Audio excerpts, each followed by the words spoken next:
Most people believe that being kind means being harmless.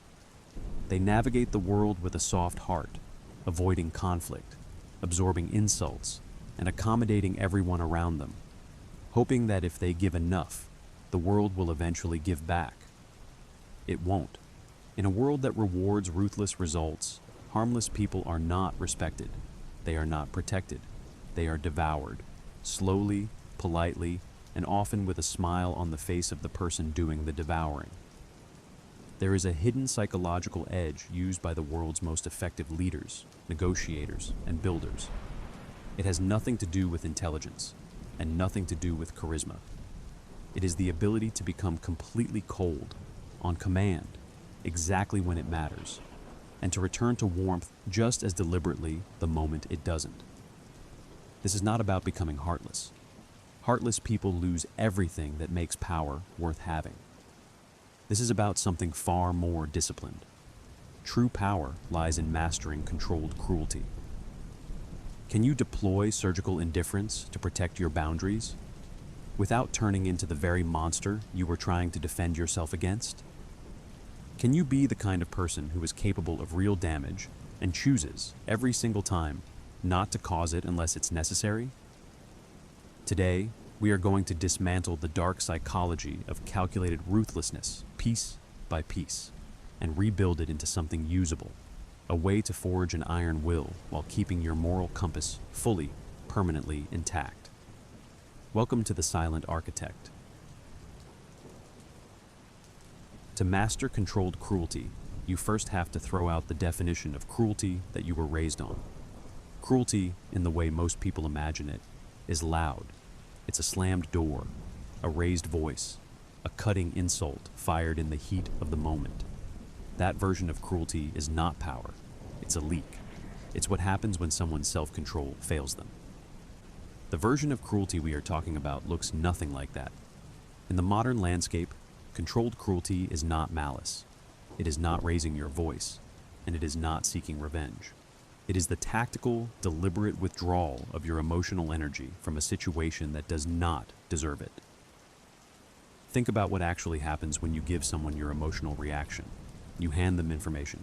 You tell them exactly which words wound you, which tactics destabilize you, which buttons produce which results. Every flinch is a data point, and manipulative people are excellent data collectors. We call the alternative surgical indifference. It is the decision to stop supplying that data. People will try to pull a reaction out of you using three primary levers: guilt, urgency, and anger. Guilt says, "Look what you're making me do." Urgency says, "Decide now, or something terrible happens." Anger says, "Match my intensity, or you're weak."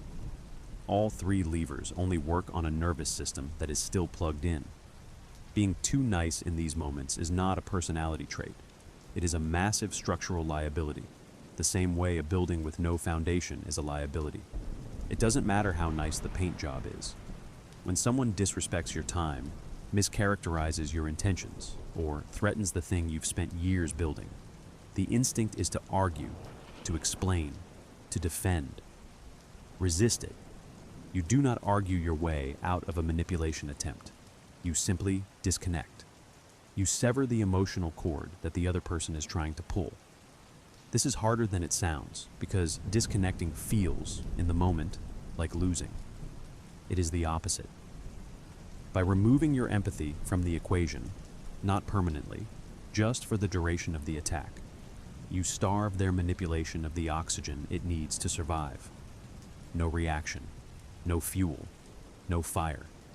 Surgical indifference is not the absence of feeling.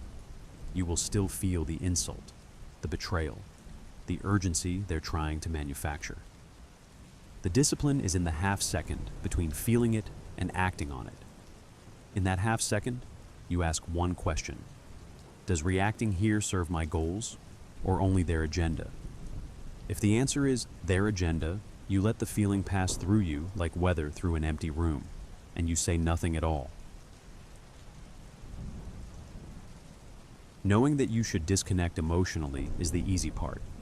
Anyone can learn the theory in 5 minutes. The hard part, the part almost nobody trains for, is what you do in the gap between I am no longer reacting emotionally, and I have now made a decision. That gap is where reputations are built or destroyed. A weak man lashes out in that gap. His cruelty is ego-driven, which means it's reactive, loud, and improvised. It happens in public, it happens fast, and it almost always produces regret on a delay. Hours later, sometimes years later. Ego-driven cruelty feels powerful for about 10 seconds and costs you for a decade.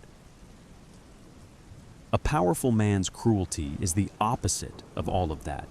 It is slow, it is private, and critically, it is silent until the moment it's executed, at which point it is final.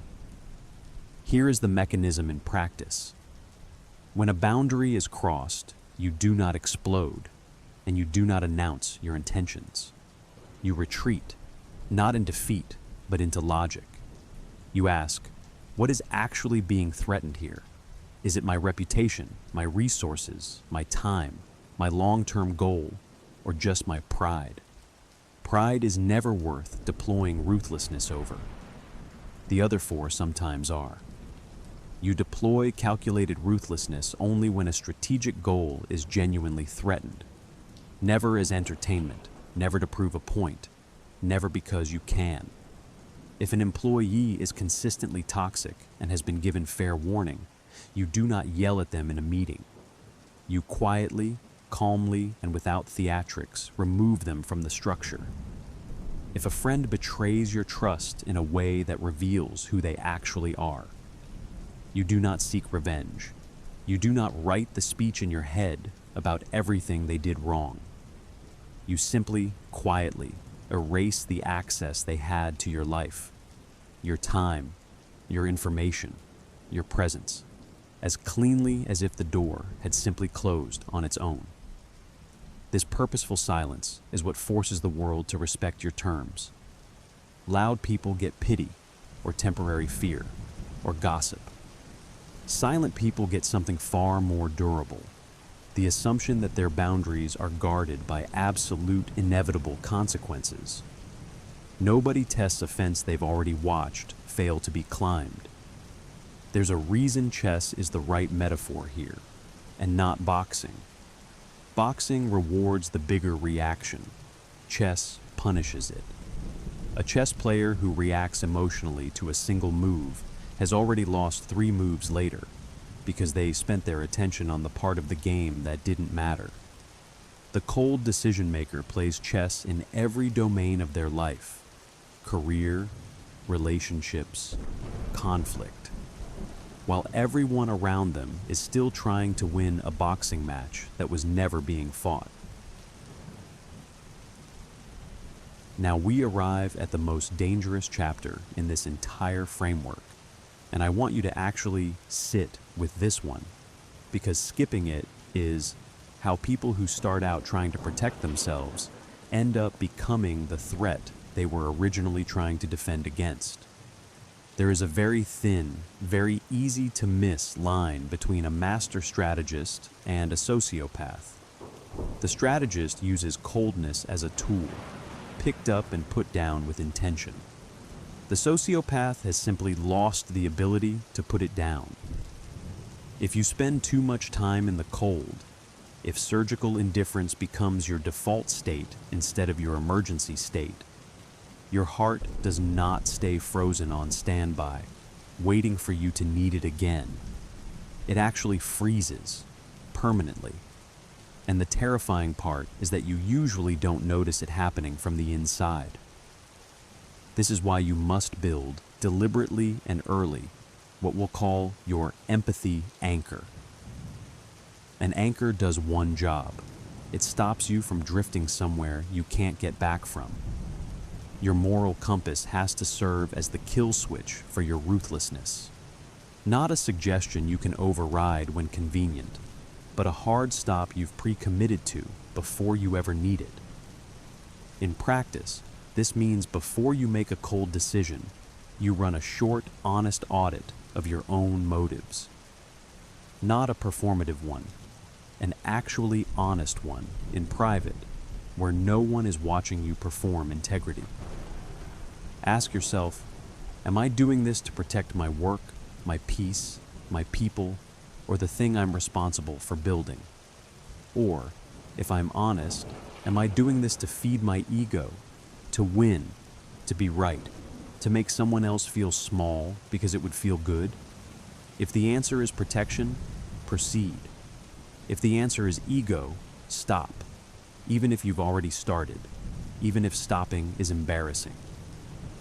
The half-finished cold decision you abandon out of integrity will cost you less than the completed one you later regret. Controlled cruelty must always serve something larger than the moment it occurs in.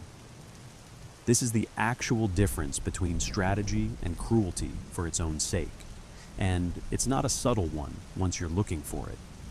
You maintain your humanity not by avoiding hard decisions, but by ensuring that while the world sees your impenetrable exterior, the warmth you reserve for the people who've earned your loyalty never actually goes anywhere. It's not gone. It's just not for sale to everyone who demands access to it. The empathy anchor is that fixed point. The storm is real, and you will go into it when you need to. But you always know exactly where the shore is, and you always know how to get back to it.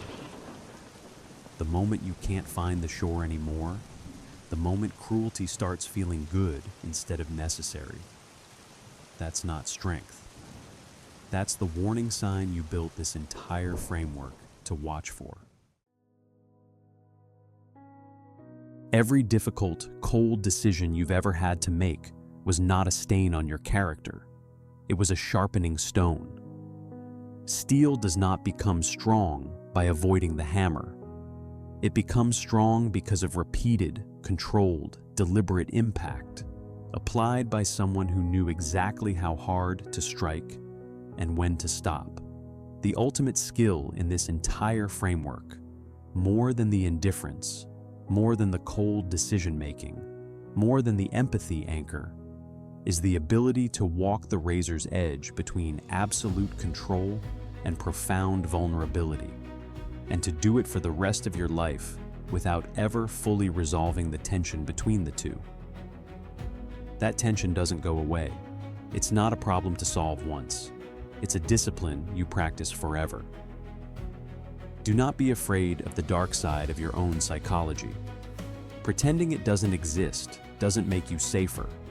It just means it operates unsupervised, in the moments you least expect it, usually against the people who least deserve it. Master it instead. Name it. Control it on purpose.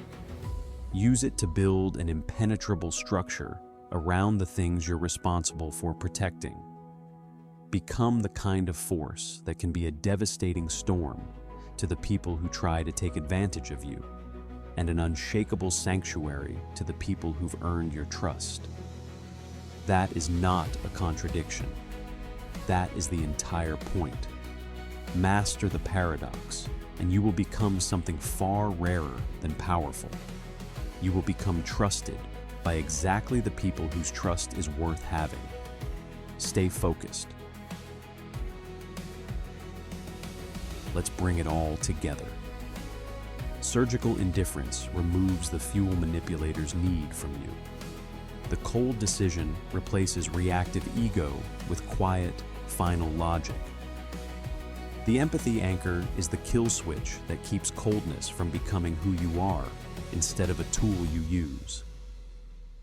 Compassionate power reminds you that restraint only means something when you are actually capable of the alternative. And refining the soul is the lifelong practice of holding all four of those at once without ever fully putting the work down. Until next time, stay sharp and stay warm where it counts.